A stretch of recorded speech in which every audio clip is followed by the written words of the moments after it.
Shalom bagi sahabat Kristus yang diberkati oleh Tuhan, damai sejahtera dalam Tuhan Yesus Kristus, dan sukacita Roh Kudus melimpah senantiasa dalam hati dan kehidupan Bapak, Ibu, dan anak-anak dalam Kristus Yesus. Salam jumpa dalam santapan harian keluarga Kristen di hari ini. Sebelum kita membaca firman Tuhan dan mendengar santapan harian keluarga di hari ini, mari kita berdoa. Ya Tuhan Yesus, firman yang hidup, kami mohon terangilah hati kami dengan Roh Kudus, sehingga kami dapat mengerti kebenaran firman Allah. Ya Roh Kudus, gerakanlah hati kami, agar kami selalu rindu untuk mendengarkan firman-Mu. Dalam nama Tuhan Yesus, firman yang hidup, kami berdoa. Amin. Sahabat Kristus yang diberkati Tuhan, pembacaan firman Tuhan terambil dari Roma pasal 6 ayat 1 sampai ayat yang keempat. Demikian bunyi sabda firman Tuhan. Jika demikian, apakah yang hendak kita katakan? Bolehkah kita bertekun dalam dosa, supaya semakin bertambah kasih karunia itu? Sekali-kali tidak. Bukankah kita telah mati bagi dosa? Bagaimanakah kita masih dapat hidup di dalamnya?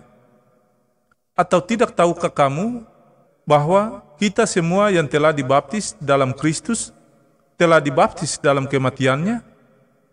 Dengan demikian kita telah dikuburkan bersama-sama dengan Dia oleh baptisan dalam kematian, supaya sama seperti Kristus telah dibangkitkan dari antara orang mati oleh kemuliaan Bapa, demikian juga kita akan hidup dalam hidup yang baru. Demikianlah sabda firman Tuhan di saat ini. Tetapi hendaklah kamu menjadi pelaku firman dan bukan hanya pendengar saja. Sebab jika tidak demikian, kamu menipu diri sendiri. Amin. Sahabat Kristus yang diberkati Tuhan, santapan harian keluarga Kristen di hari ini berjudul Mati bagi dosa, hidup bagi Allah. Keluarga Kristen yang terkasih, ada pemahaman bahwa Kristus telah mati dan bangkit untuk menebus dosa-dosa. Karena itu, meskipun berbuat dosa, kita senantiasa memperoleh keselamatan. Pendapat yang sama juga disampaikan oleh lawan-lawan Paulus menanggapi pernyataan Paulus pada pasal 5 ayat 20 yang mengatakan hukum Taurat ditambahkan supaya pelanggaran menjadi semakin banyak. Dan di mana dosa bertambah banyak, di sana kasih karunia menjadi berlimpah-limpah. Menurut pendapat mereka, bahwa manusia berbuat dosa lebih banyak lagi, agar mendapat anugerah lebih dan berlipat ganda lagi. Keluarga Kristen yang terkasih, pendapat tersebut keliru dan sangat berbahaya. Karena itu, Paulus tegas menentangnya dengan mengatakan, sekali-kali tidak, karena kita telah mati bagi dosa, dan kita telah dibaptis dalam Kristus melalui kematiannya. Paulus mengingatkan orang Kristen asal Yahudi, bahwa keselamatan yang mereka peroleh bukan karena mempraktekkan hukum Taurat, tetapi merupakan kasih karunia Allah yang dinyatakan melalui penderitaan, kematian, dan kebangkitan Kristus.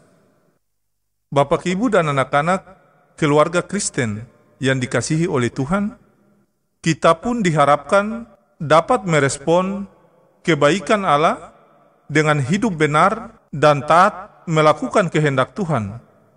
Semua orang yang sudah menerima kasih karunia Kristus harus hidup sebagai anak-anak Allah.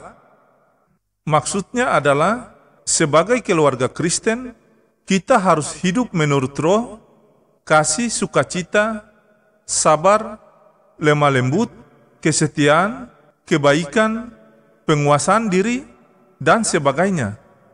Dan bukan menurut keinginan daging, antara lain percabulan, kecemaran, hawa nafsu, perseteruan, perselisihan, iri hati, amarah, kepentingan diri sendiri, kedengkian, kemabukan, pesta pora, gila hormat, dan lain sebagainya.